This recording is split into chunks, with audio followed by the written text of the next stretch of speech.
Muchas gracias, Cristian. Durante la semana, aranceles que se aplican a través de órdenes ejecutivas y luego se pausan. Y eso fue lo que realmente ha ocurrido entre la administración de Donald Trump, el gobierno de Canadá y el gobierno de México, que activaron una serie de diálogos para impedir la aplicación inmediata de estos aranceles y se deja más bien 30 días de intermedio. En cambio, con China ya comienza a correr el reloj para la aplicación de estos aranceles. Pero queremos conocer a fondo qué significa esta aplicación, es posible, qué va a traer para la economía global, qué significa en las relaciones bilaterales, por ejemplo, entre Estados Unidos, México y Canadá, qué significa con los tratados de libre comercio. Para tal efecto, vamos a saludar y nos vamos a conectar con Victoria Paz, fundadora de la consultora Poder Económico de Nueva York. Victoria, un gusto de saludarte. Mucho calor, muchos abrazos te mandamos para ese frío Nueva York. ¿Cómo estás? Hola, Libardo, ¿cómo estás? Buenas tardes. Muchas gracias, gracias por recibir nuestro llamado. ¿Qué significa los aranceles? ¿Es una política de negociación? ¿Es una estrategia de imposición? ¿Qué es lo que hay detrás del concepto de los aranceles que está aplicando Donald Trump? Mira, el presidente Trump siempre dijo en su campaña que iba a usar los aranceles y lo que está haciendo es usarlos como un arma política. Es lo que se llama el poder blando en Estados Unidos. Cuando hablan del poder duro se refieren a intervenciones militares.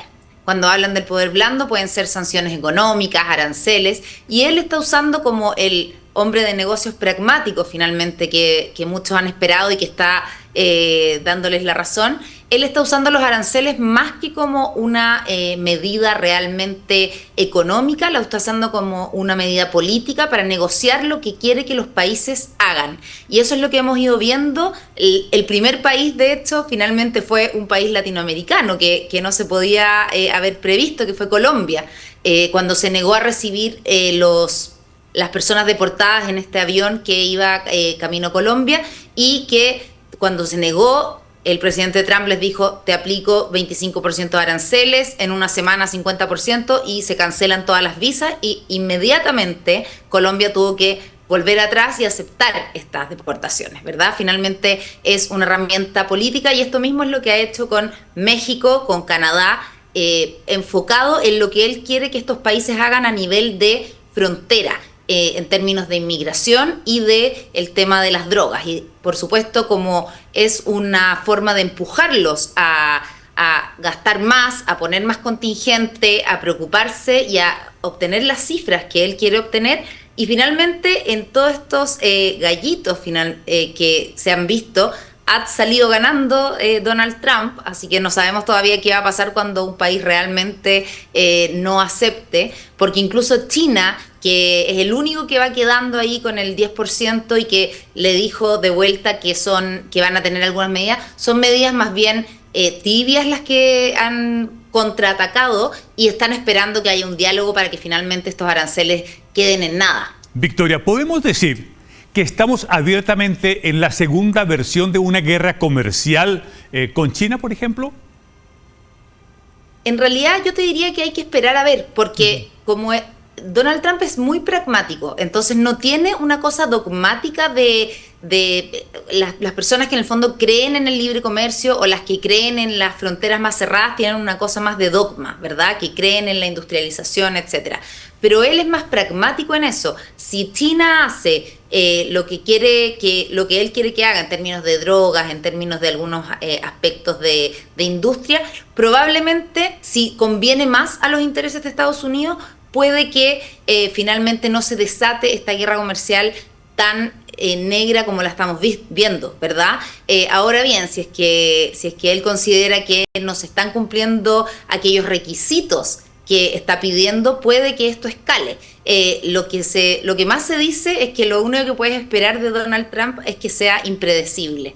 Y efectivamente lo es, pero siempre se puede tener en cuenta que él es muy, muy pragmático en su visión, y lo que convenga, más allá de cualquier ideología, él lo va a tomar. Entonces, tiene varias cosas en mente, como por ejemplo el tema de la inmigración, que fue una de sus grandes promesas de campaña, y lo va a lograr cumplir como sea, en el fondo estableciendo estas medidas muy de fuerza contra los países fronterizos, y el tema de la industrialización en ciertos ámbitos, de que América vuelva a producir que Norteamérica vuelva a producir, por ejemplo, automóviles y otros aspectos, en eso sí va a ser duro, pero si logra algún tipo de conversación con China en otros ámbitos que puede lograr que los precios para los estadounidenses bajen, probablemente lo va a hacer también. No es algo que sea una sola ruta en su cabeza, sino que lo que vaya conveniendo más de acuerdo a cada conversación. Imprevisibilidad es la palabra que nos vamos a tener que acostumbrar con Donald Trump. Estamos conversando con la economista Victoria Paz. Ella es economista chilena, fundadora de la consultora Poder Económico en la ciudad de Nueva York. Victoria, ¿qué significaría materializar un 15% de gravámenes en aranceles para una relación, por ejemplo, con México? ¿Qué le significaría un colapso a la economía mexicana? ¿Puede sobrevivir México a una indicación de esta naturaleza? Mira, hasta el domingo fue el sábado, el presidente Trump desde su casa ahí de Mar-a-Lago, porque además todo es muy televisado, ¿verdad? En general, él opta por hacer estas cosas con amplio espectadores y que todos lo vean. Y lo que dijo fue que iba a poner 25% a México y Canadá. Y esto, claro, en términos de los productos mexicanos fue muy impactante. Inmediatamente el peso mexicano sufrió una depreciación muy fuerte, pero lo que muchos empresarios estadounidenses levantaron la voz fue que también Estados Unidos tiene muchísimas fábricas en México. Por lo tanto, esto también tiene un rebote al mismo consumidor norteamericano de alza en sus precios, que eso es algo que tienen que también considerar. Entonces, si bien afecta, por supuesto, al mercado mexicano, a las empresas mexicanas que traen muchísimas importaciones a Estados Unidos, se importa desde México, ellos los exportan, pero también hay mucha mano de obra y muchas industrias que funcionan en México y que son proveedoras principales de Estados Unidos. Y una de las grandes promesas de Donald Trump durante la campaña, y que quizás fue algo que incluso lo hizo derrotar a los demócratas, fue el costo de vida y la promesa de bajarlo. Por lo tanto, yo te diría que en general la mayoría de estas amenazas se enfocan en lograr temas estratégicos rápidos. Si tú ves, México y Canadá inmediatamente prometieron cosas que se vienen pidiendo hace mucho tiempo, como refuerzos a las fronteras, más militares. Canadá prometió un SAR de la droga. Entonces, lo que está haciendo Donald Trump finalmente es apurar y ponerle urgencia a cosas que él siente, y gran parte quizá del pueblo norteamericano, si finalmente ganó por votación, ¿verdad? Que han pedido reiteradamente y que a menos que se haga esta imposición por la fuerza no estaban obteniendo. Lo mismo pasa con la Unión Europea. Donald Trump está exigiéndoles que pongan más dinero en defensa. ¿Por qué? Porque Donald Trump lo que dice es: Estados Unidos es el único país que está poniendo más del 3% de su PIB en la OTAN, que es esta alianza de defensa, ¿verdad? Y se los habían dicho a los países europeos hace muchísimos años, pero recién ahora, con esta amenaza realmente de fuerza de poner los aranceles, los países de Europa están tomando en cuenta y diciendo: sí, vamos a aumentar nuestra política de gasto en defensa. Entonces, finalmente es complejo, porque como está teniendo resultados en ciertos ámbitos, que sacando un poco la forma en que lo hace, que todos están de acuerdo que es una forma un tanto violenta quizá, o más bien como una amenaza constante, pero son temas que efectivamente muchos estadounidenses sí querían ver reflejados y los está logrando obtener. La situación del Medio Oriente, de Europa, entre Rusia y Ucrania, ha dicho lo siguiente: si Ucrania quiere más ayuda económica, que me entregue las tierras raras, que son aquellos componentes que contribuyen a la elaboración de productos sofisticados, y además minerales. Pareciera ser que ahí uno diría: sí, a Ucrania no le queda más alternativa que concederle estas tierras raras a los Estados Unidos para sus procesos productivos. ¿Podría, por ejemplo, darse esa situación? Absolutamente. O sea, él siempre dijo: yo esta guerra la voy a terminar en un día. Cuando él estaba en campaña dijo: yo en mis primeras 24 horas voy a terminar esta guerra entre Rusia y Ucrania. Y lo que en el fondo están viendo los ucranianos es que, porque quizá Estados Unidos en su defensa, además de los temas geopolíticos, siempre también hay un tema más valórico de la defensa de la democracia, ¿verdad? De los valores de Occidente. Como Donald Trump es mucho más pragmático, lo que quiere es efectivamente poner fin a esta guerra, Por lo tanto, sí le está diciendo a Ucrania, si tú no me entregas el dominio sobre las tierras raras, lo más probable es que si no les exija entregar territorio a Rusia, porque lo que él quiere hacer realmente es terminar esta guerra. Entonces los ucranianos saben que no tienen un aliado tan fuerte como lo fue la administración Biden, que estuvo detrás de ellos entregándoles, si bien una ayuda indirecta, pero una ayuda económica muy importante, una ayuda de inteligencia muy importante, y en este caso no está haciendo lo mismo. Así que Ucrania de todas maneras tiene que ponderar eso y ver que ya no tiene ese aliado detrás que tenía anteriormente. Como la economía se mueve con expectativas, ustedes los economistas dicen eso, ¿qué puede ocurrir desde el punto de vista de la expectativa a nivel de la economía durante el 2025? ¿Va a sufrir un shock? ¿La economía va a sufrir un corrientazo? ¿Los mercados bursátiles cómo van a reaccionar a esta política del garrote o de la amenaza o del chantaje, si uno la quiere colocar en términos prácticos de Trump? ¿Arancel o imposición? Sí, es buena esa definición, la política del garrote. Mira, yo creo que los mercados para 2025 están muy preparados por una volatilidad constante.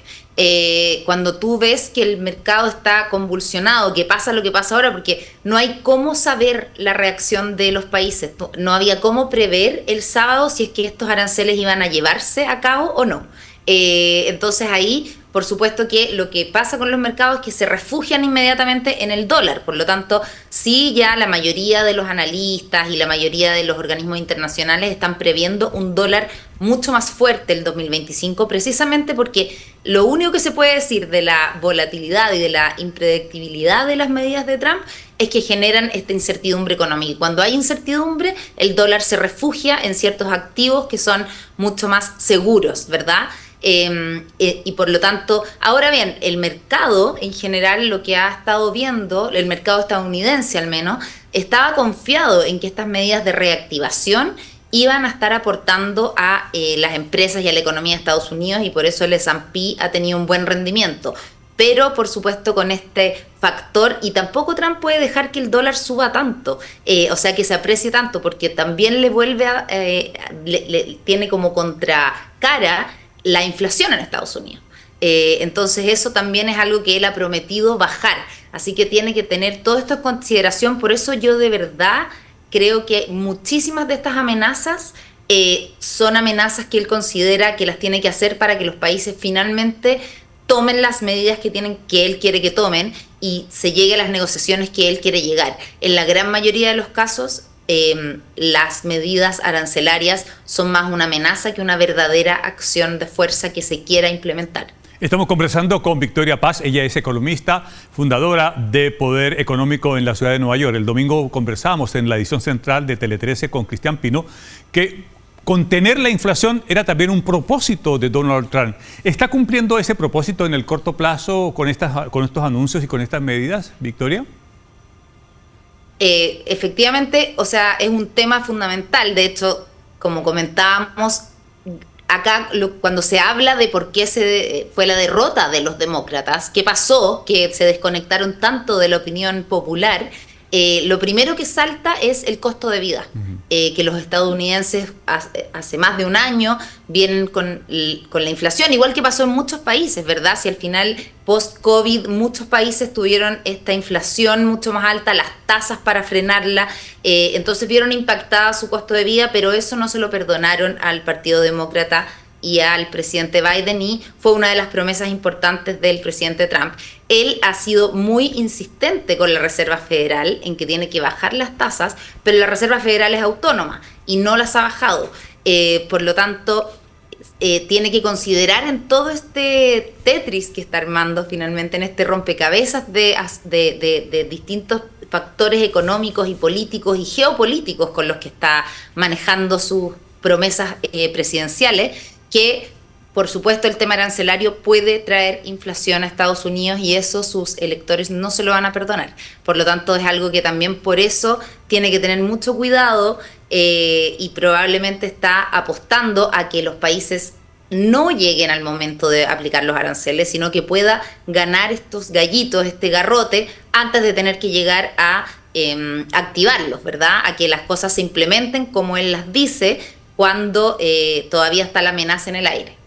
Con el garrote en la mano, Donald Trump dice, ¿arancel o me da lo que yo quiero? Hasta el momento le está resultando, bueno, esto queríamos comprenderlo junto a Victoria Paz. Ella es economista destacada en la ciudad de Nueva York, que vía Zoom nos ha ayudado a entender las claves de estas primeras medidas cuando recién lleva en el poder 15 días Donald Trump. Victoria, muy agradecido de que nos hayas entregado tus luces, tus opiniones acerca de estas medidas que ha tomado el presidente estadounidense. Que tengas tú muy buenas tardes en Nueva York.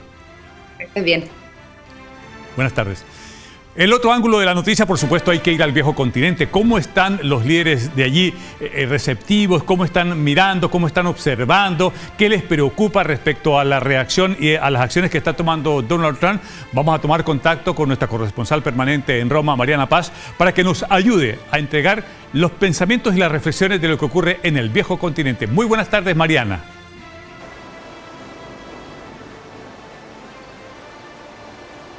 Hola, buenas tardes, ¿cómo están?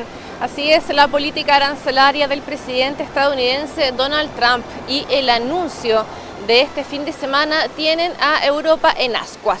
Y es así como el viejo continente lo que está haciendo es tratar de encontrar soluciones y estrategias para hacerle frente a lo que se viene, ya que si bien la subida de aranceles que Trump anunció este fin de semana estaría afectando próximamente a México, Canadá y China, el próximo objetivo es, sin lugar a dudas, Europa. As an example, the European Union charges us 20% plus a VAT tax, called a VAT tax, very similar, and it costs us an absolute fortune. We are treated so badly. They don't take our cars, they don't take our farm products, essentially, they don't take almost anything, and we have a tremendous deficit with the European Union, so we'll be doing something very substantial with the European Union. We're going to bring the level up to where it should be, and if you think of the European Union, then you go to NATO, it's largely the same group of countries. Ayer lunes, los líderes de los 27 países miembros de la Unión Europea organizaron una reunión informal en Bruselas, sede del organismo, y fue una jornada de reflexión de la que no va a salir ninguna resolución, sino que sirvió para que los diferentes gobiernos de Europa empiecen a trazar líneas de acción para enfrentar la subida de aranceles que se viene. Además, entre los temas que ayer se tocaron está la inversión en defensa, es decir, Europa ya se dio cuenta de que tiene que comprar armas y que está obligada a dejar de lado la política pacifista que estuvo a la base de la creación misma de la Unión Europea y comenzar así a acumular un arsenal en caso de guerra en su territorio. Es por eso que ayer los líderes europeos se preguntaban qué armas tenemos que comprar, a quién se las vamos a comprar, ¿será producción europea o se las compramos a Estados Unidos? Y sobre todo se preguntaban quién va a vigilar esas compras. Se trata de temas cruciales que se entrelazan. Donald Trump ya dijo claramente que quiere que Europa le compre más.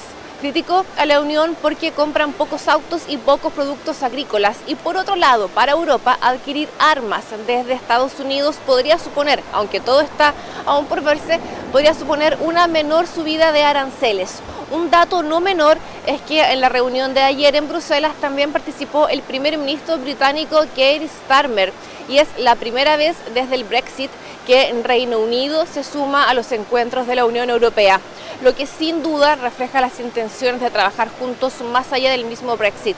Pero pasemos ahora a revisar las reacciones aquí en Europa tras los anuncios del presidente Donald Trump. Veamos.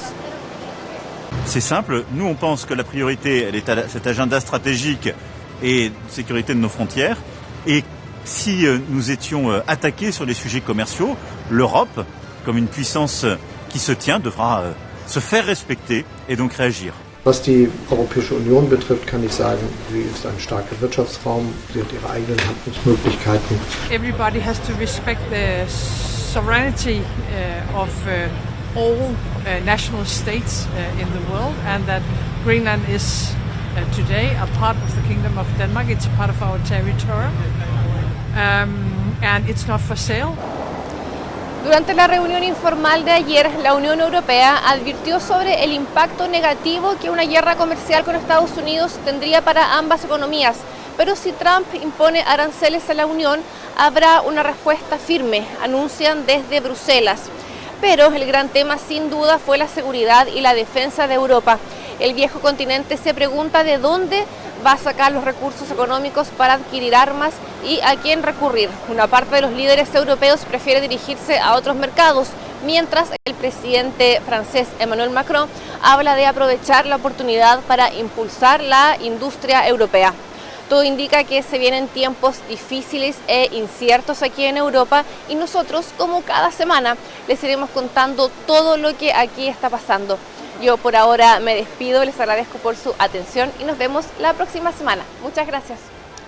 Muy agradecido, Mariana, muy completo este panorama que nos ofrece desde Europa. Por cierto, uno se imagina que líderes con tanta experiencia como los europeos sabrán anticipar los escenarios y ellos, los integrantes de la Unión Europea, tendrán que y le pueden plantear a Donald Trump algunos temas de negociación. Es cierto que en cuanto a colocación de dinero, por ejemplo, para la OTAN, es más lo que coloca Estados Unidos que los Estados miembros europeos, pero hay otros elementos que hay que conversar, hay que dialogar, pero no hay que esperar solamente que llegue la amenaza a través de la orden ejecutiva, tanto de arancel para la Unión Europea. Muchas cosas se pueden hacer a través de las palancas de la diplomacia, sobre todo para evitar una situación como la que se ha ocurrido entre Estados Unidos y Colombia, entre Estados Unidos, México y Canadá, y particularmente lo que recientemente ocurre con China. Ya el concepto de seguridad no lo está comprando integralmente Donald Trump como lo hacían sus predecesores, así que es una mirada que hay que replantearse por parte del liderazgo global. Vamos a continuar en Digital PM después de una pausa junto a Cristian Pin.